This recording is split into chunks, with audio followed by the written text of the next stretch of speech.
And I'm just wondering, do you have an analogy as you prepare to play host about how you're feeling, if he was the father of the bride, how are you feeling? Well, I haven't heard that reference ever in my life. Well, look, I'm still very much excited about the opportunity to showcase, the greatest city in the world. The goal is still very much the same, is to have a safe and a vibrant convention that launches President Biden and, of course, Vice President Kamala Harris back in office for another 4 years. Their work that they've done over the course of these first 4 years are critical to Chicago's mission to make sure that we're providing mental health services, building affordable homes, investing in our young people, and of course, keeping our residents safe. So, I don't really have a full reference in that regard, but I will say that I'm, very much excited and proud of the work that our leadership team has done this far. The 40 protesters who were charged with misdemeanors for obstructing traffic at O'Hare to protest the war in Gaza have urged your administration to drop the charges against them. They spoke out, I'm sure you heard it, to the council today. Why did the city pursue these charges, and will your administration heed those calls to drop them? Well, it's under litigation right now, and as long as it's under litigation, I'm not, positioned to comment beyond that. Thank you for that question. Tessa? Hi, Mayor. Hey. I was wondering, Trump's assassination attempt and the security lapse that happened with that, and also police had killed a man outside of the RNC yesterday, the other day in Milwaukee. That really raises the security stakes ahead of the DNC. What level of force are you ready to condone for police to quell political violence that may arise? Well, there's no place for political violence in this country. I can tell you firsthand as a former social studies teacher and, of course, as a descendant of slaves, I can tell you political violence is horrific. What I can say, though, is that there are two different scenarios. There's preparation for a convention, and then there's a rally, right? So there's different developments that take place as a result of those particular functions. What I can say is the city of Chicago has been rated the #1 city to host conventions. We're really good at what we do. And so our local police department will continue to coordinate with our Secret Service and do everything in our power, of course, to make sure that it is a safe and vibrant convention. And I was wondering as well, CPD's draft policy on responding to protests and gatherings during the DNC says force will only be used when it is objectively reasonable, necessary, and proportional. In your view, when is force objectively needed? Well, look, constitutional policing, that's the goal. We want to make sure that we're keeping protesters safe so that they can exercise their First Amendment rights. That's critical. And again, a vibrant, exciting convention. Look, I understand why there's a lot of questions around safety and security. That is what I think about every single day when I wake up, before I go to bed. But again, I'm confident in our leadership of our superintendent to ensure that we have a safe and a vibrant convention and the constitutional rights of those who are protected, that those are front and center in every decision that we make as a city. Hey, Mayor. Hey. Alderman Robinson last week praised an ordinance that your office appeared to be backing that sought to crack down on people illegally organizing large gatherings on city land at night and at vacant lots. Your administration then said it moved forward erroneously with the policy.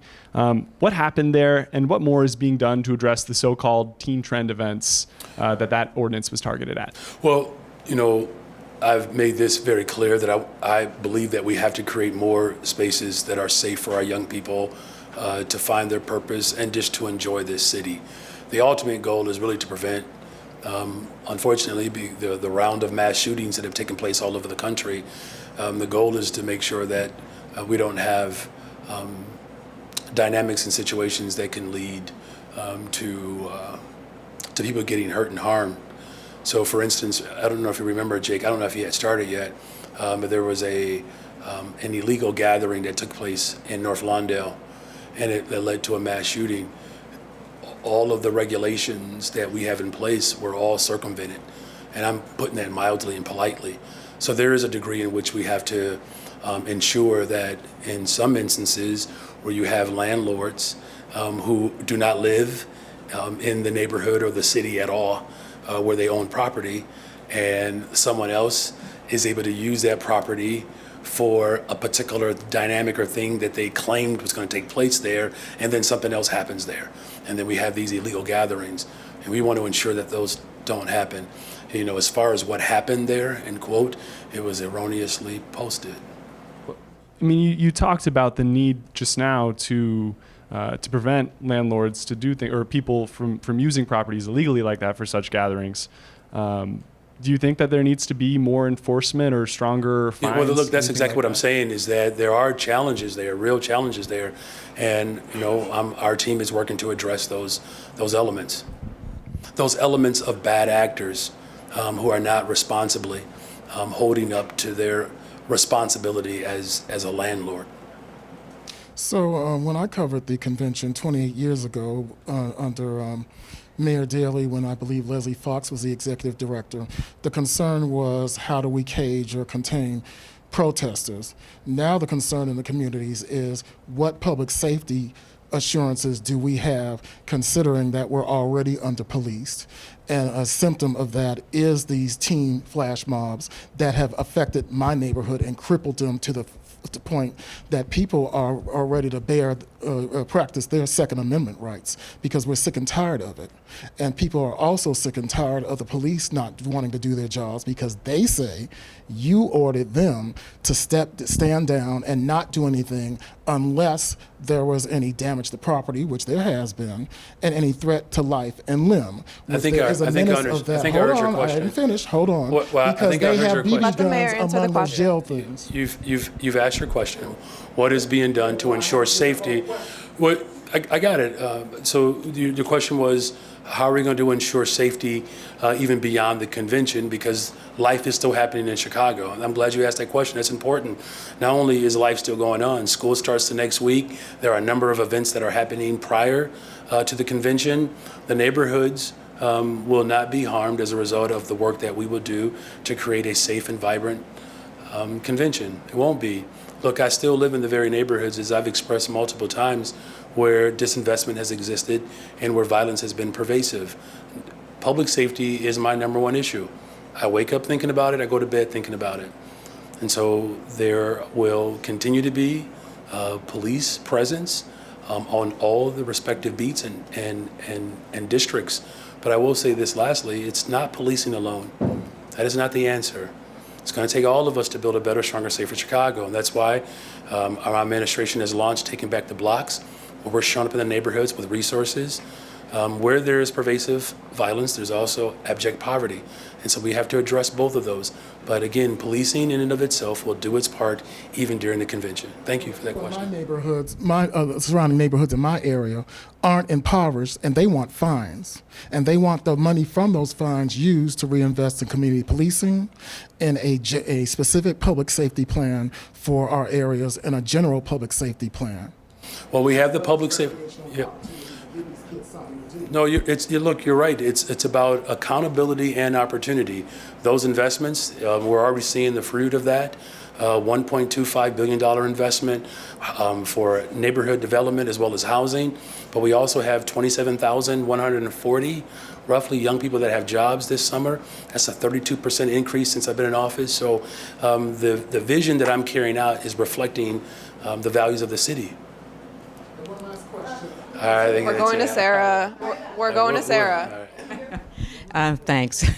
Good afternoon, Mayor. Good afternoon. As you know, the CPS will be voting on a budget next week, or the school board will be. Are you still tossing around the idea of a long-term, high-interest loan?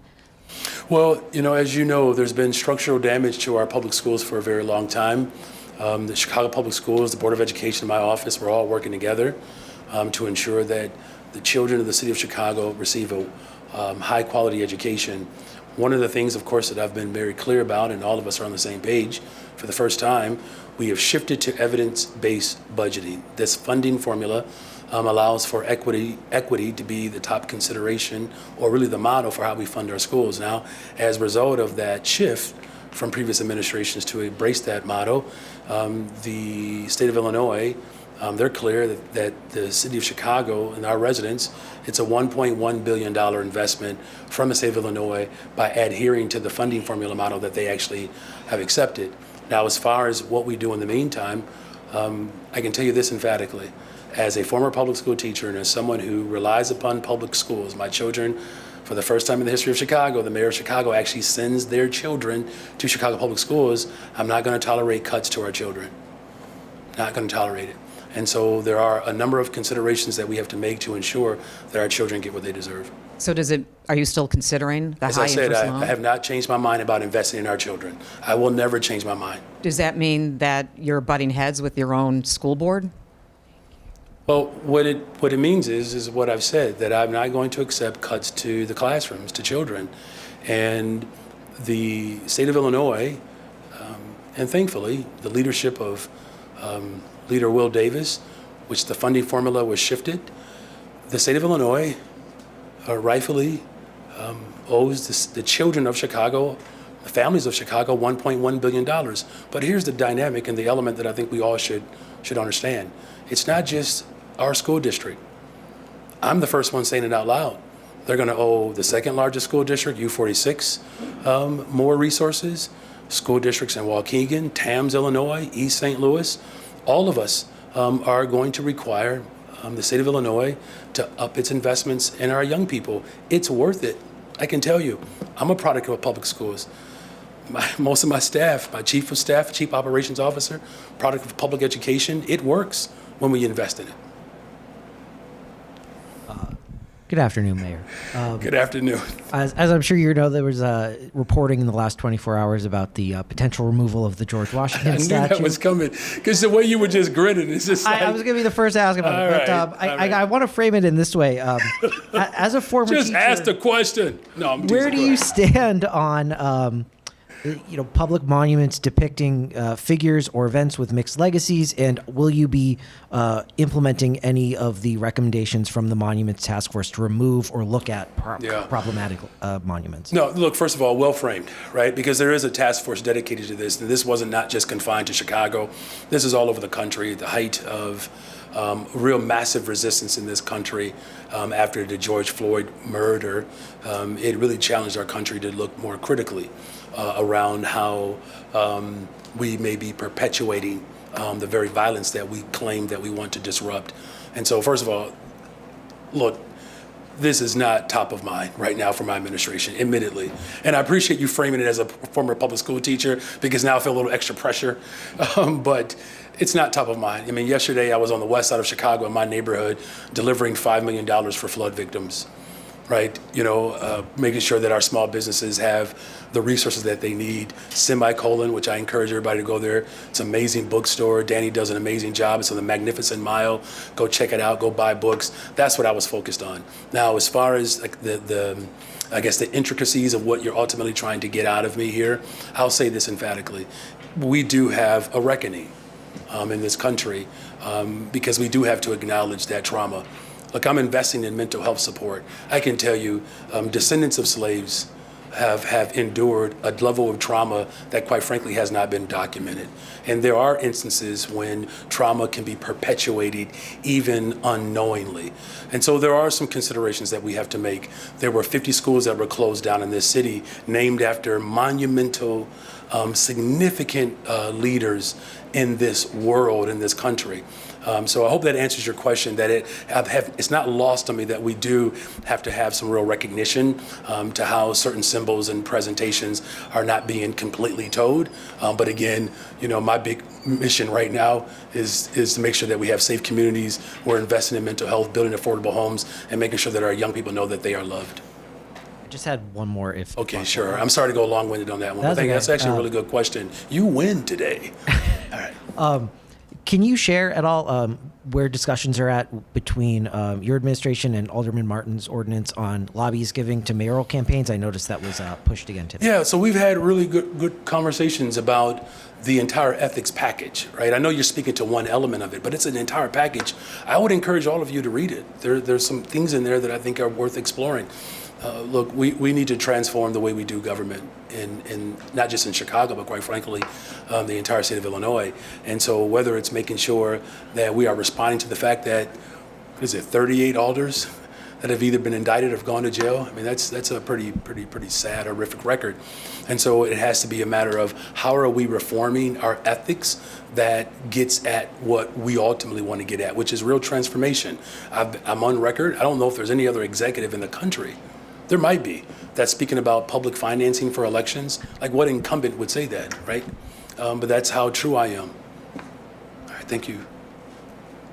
Hey, Mayor, how are Hey, you today? I'm well, thank you. You're welcome. So I wanted to ask, the O'Hare 40 and others in the local organizing community see these charges as an indicator, a possible indicator of how your administration and police will respond should there be mass protests during the DNC. What is your response to their concerns? Well, the First Amendment right will be protected. Just hands down. It's a fundamental right. You know, what's ironic about this is that there are some people that are concerned that I'm too friendly to the right to protest. I've led massive demonstrations. I've taken arrests. I know how important it is to make sure that voices are heard. I'm going to protect that right. Again, as a black man, I benefited from protest. In fact, we all have benefited from black protest in particular. Again, this is something that is in litigation, is ongoing, so I can't comment to the specific element of what happened. Go ahead. Yeah, I had one more question. Sure. As you saw, Alderman David Moore introduced another ordinance related to ShotSpotter, and it got delayed toward the end of the meeting. But I wanted to ask you, when we talked to him afterwards, he said that he has the support to pass this specific ordinance. I'm just wondering, do you have any comment related to that? Not really, but I feel the pressure to respond. The ShotSpotter has been canceled. It's been canceled. Now, where the effort should be, how do we make sure that we're really building a better, stronger, safer Chicago? Look, our country had a decision a generation ago: war on drugs or war on poverty. Well, we know the pathway that they took. And so from the crime bill on back, mass incarceration has been the addiction of this country, of our society. And so where the focus should be, quite frankly, are in the investments that I'm making. $1.25 billion investment. Let's talk about how we can build homes. We, in the 20th Ward, the 9th Ward, and the 24th Ward, vacant land going to local developers to build homes. That's what people are talking about right now in my administration. In fact, the last thing that I'll say to this is that, as you know, the business community has really stepped up.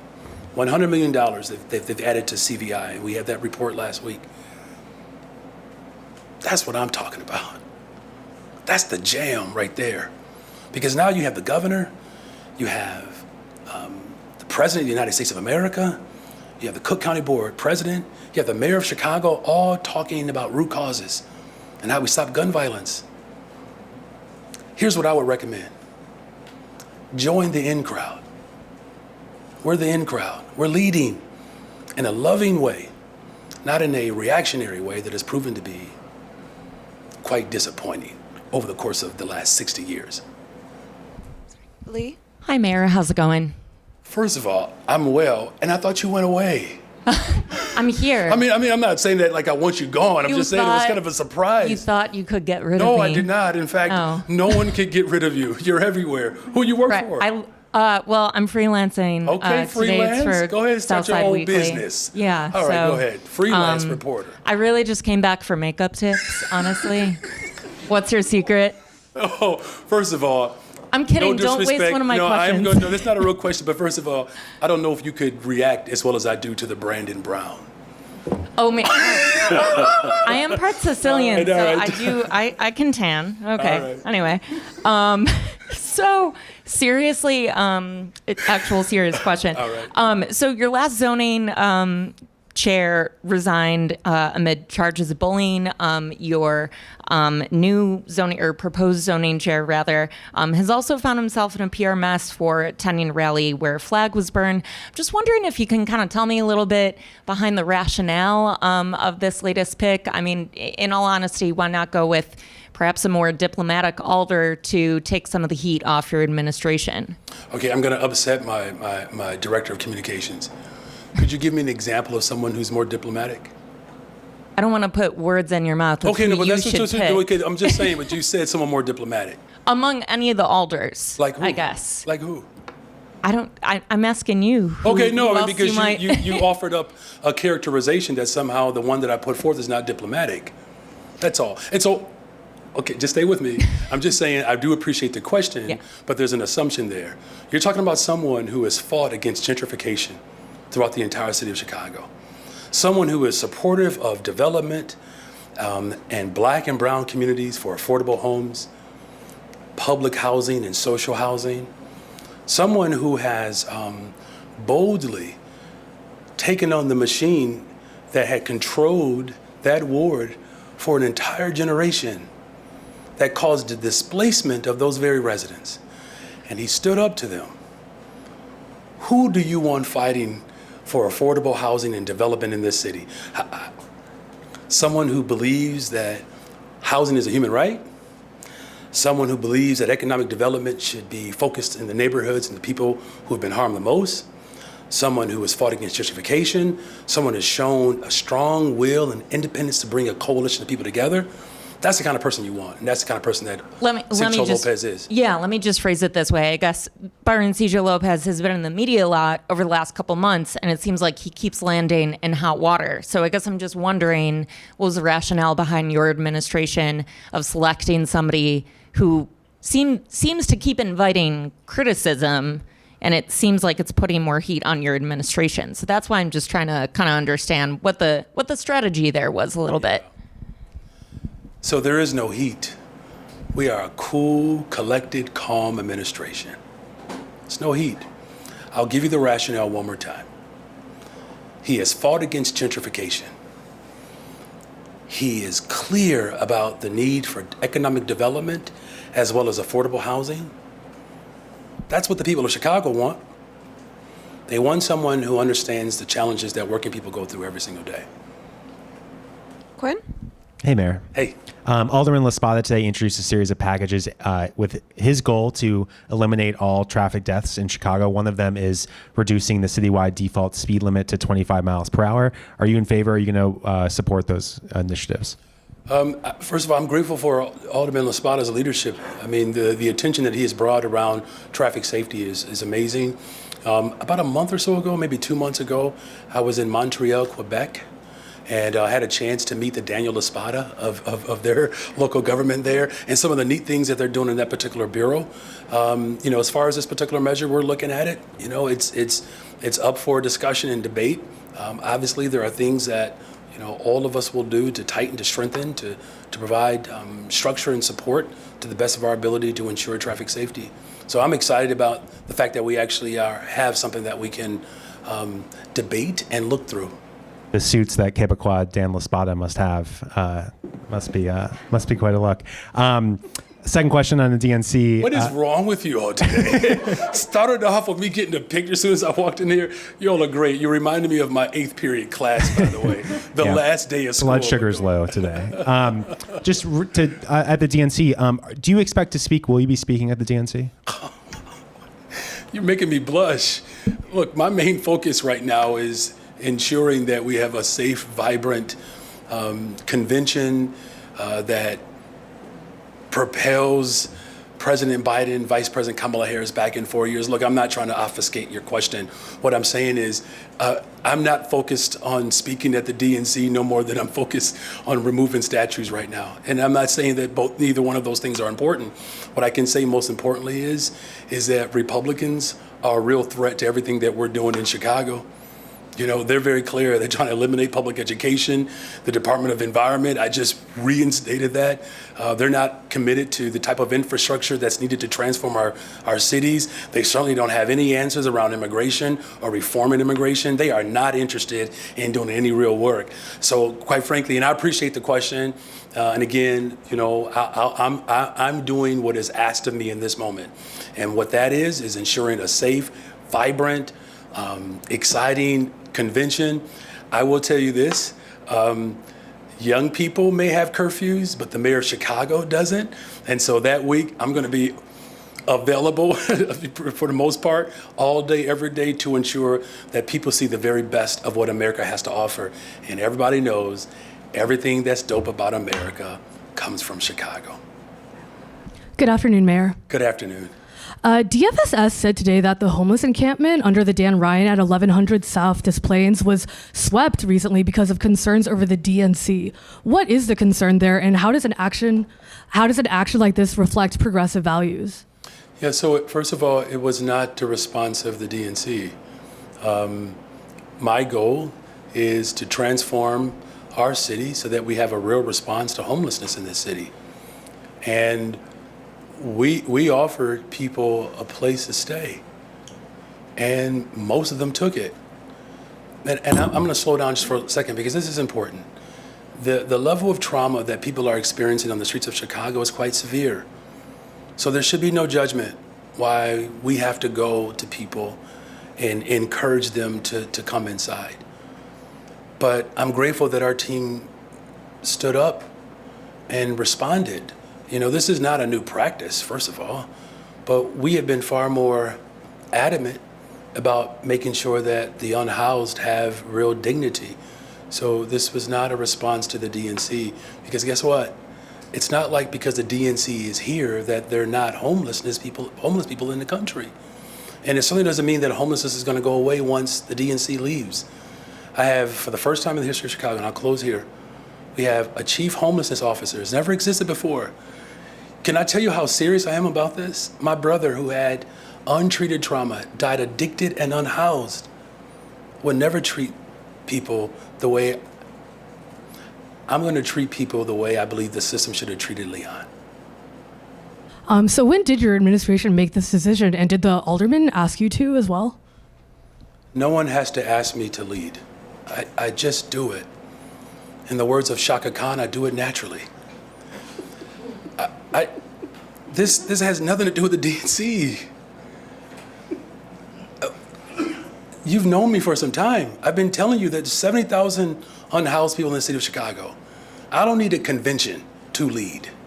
And I certainly did not need the convention to become mayor of the city of Chicago. The Sun-Times reported that in moving the people from the encampment into the hotel in, I believe it's Streeterville, that people were then moved out of that hotel to make room for them. That sequence is just off. Here's the simplest way I can put it. There were a number of locations where people accepted housing, number of locations. There are instances where room is made, but in this instance, I don't know how they're coming to that conclusion. The ultimate goal is to make sure that we secure shelter for the unhoused, but I shouldn't say the ultimate goal. That's one goal. The ultimate goal is to build a unified system. I'm grateful that the state of Illinois has expressed and has demonstrated its commitment to this, and our chief homelessness officer, Soto, will be releasing a 5-year plan. Chief of staff soon, right? Okay, she's working on it.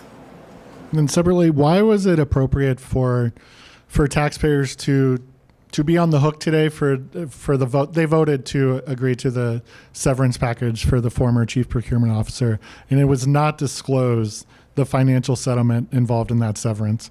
Why is that appropriate to taxpayers? The person who has been removed was paid by taxpayers. I'm paid by taxpayers. So the settlement is consistent with how all public employees are paid. Police officers, firefighters, that's all. So now the city will have to pay out her severance in addition to the salary of a new. Well, you're going to have to pay for someone else's salary regardless, right? That's just a part of the work. But here's the bigger picture here.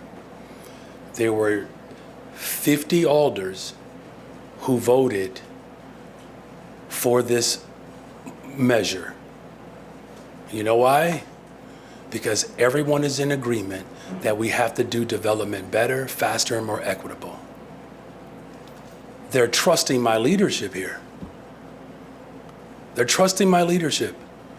The way we distribute contracts in this city has long been it's been a sore spot for the city of Chicago, where we're not providing real opportunities for taxpayers to benefit from the investments that we're making.